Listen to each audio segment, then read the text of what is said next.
பட்டவங்க இவங்கெல்லாம் தாமிரை நரகத்துக்கு போவாங்க. அங்க அவங்க ரொம்ப கொடுமையான சூட்ல வாடி வதங்குவாங்க. கணவனோ இல்ல மனைவியோ ஒருத்தருக்கு ஒருத்தர் துரோகம் பண்ணி வாழ்ந்தா அவங்க கண்ணெல்லாம் இருட்டாயி மயங்கி விழற நரகம்தான் அந்த தாமிஸ்ரம். அடுத்தவங்க குடும்பத்தை அழிச்சிட்டு அவங்க சொத்தையெல்லாம் புடுங்கி சுயநலமா வாழ்றவங்க ரௌரவம்னு ஒரு நரகத்துக்கு போவாங்க. அங்க அவங்கள பயங்கரமான மிருகங்கள் எல்லாம் கடிச்சு கொதரும்.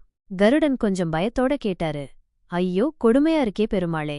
மகாவிஷ்ணு தொடர்ந்தாரு, தன் நாக்கு ருசிக்காக உயிர்களைக் கொன்னு சித்திரவதை பண்ணி சாப்பிட்டவங்க கும்பிபாகம்னு ஒரு நரகத்துக்கு போவாங்க. அங்க அவங்கள எண்ணெயில போட்டு பொரிச்சு எடுப்பாங்க. பெரியவங்களையோ இல்ல பெத்தவங்களையோ கஷ்டப்படுத்தின வெறியர்கள் காலசூத்திரம்னு ஒரு நரகத்துல ரொம்ப நேரம் இருட்டுல தவிப்பாங்க.